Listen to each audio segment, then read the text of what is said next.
اسین نامزدی تو انقدر طولش نده داداش. زودتر باید ازدواج کنی. آره داداش اسین، شما یه خوشحالی تو زندگیمون بیارین. یعنی منظورم اینه دلمون جنب و جوش میخواد.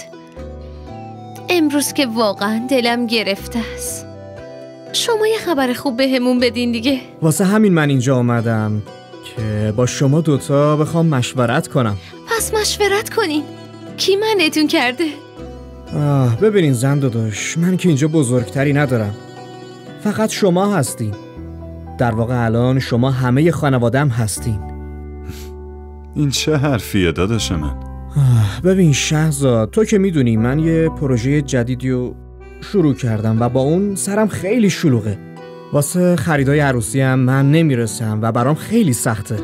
واسه همین به نظر من اگر وقت داشته باشین خریدای عروس رو شهرزاد تو و زن داداش شما مسئولش باشین. من به سلیقتون کاملا اعتماد دارم و هر چی خریدین میدونم خیلی قشنگ میخرین. واسه همین من یه چک 2 میلیونی نوشتم برای خرید و چیزای دیگه. اگرم پول کم اومد حتما به من بگین، یه چیز دیگه می نویسم. و فقط این که زن داداش همه چی باید خیلی قشنگ باشه و عالی، درست مثل خانومم عالی. اسین اصلا نگران نباش، همه چیز عالی میشه، حتی از توقعات ما هم بیشتر. واسه اون دختر خانزاده چک 2 میلیونی اومده. زن داداش میگم این 2 میلیون به نظرتون کم نیست؟ منظورم اینه اگه پول بیشتری نیازه یه چک دیگه هم بنویسم. شما چه جور دوستی هستین؟ بهش بفهمونین که 2 میلیون 2 میلیون خیلی زیاده داداش هستین. البته منظور من اینه که یه دختر هر چی که نیاز داره تو جهیزیه‌اش میاره، پس دیگه واسه زن داداش منظور من این بود که یعنی شما نگران پول نباشین. پول اگه کم باشه من دوباره بهتون میدم، ولی همه چی باید خیلی عالی باشه، فقط همین. حالا که خوشحالین من چی میتونم بگم؟ وظیفه‌م بود بهتون بفهمونم، اما شما نگران نباشید، از طرف من هیچ کم و کسری نمیشه، اونجور که شما میخوای میشه. ممنون زن داداش، خیلی ممنون.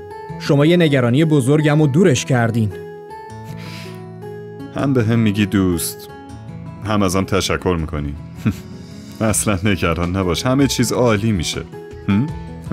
چایی تو بخور. البته.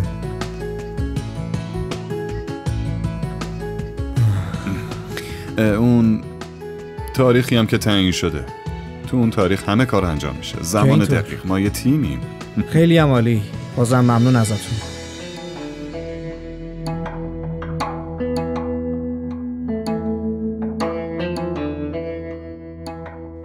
من اون طلا رو فروختم. چند فروختیش؟ 600,000 تا. بیا این پولا رو بگیر، همشو میدم به تو، ولی تو رو خدا دیگه دست رو من بلند نکن، تو رو جون دخترمون. 600,000؟ اون طلا یه گرونه 600,000 فروختیش؟ یه ذره عقل نداری دختر یه نادون، دلم میخواد دهنتو خورد کنم. دیوونه یه احمق.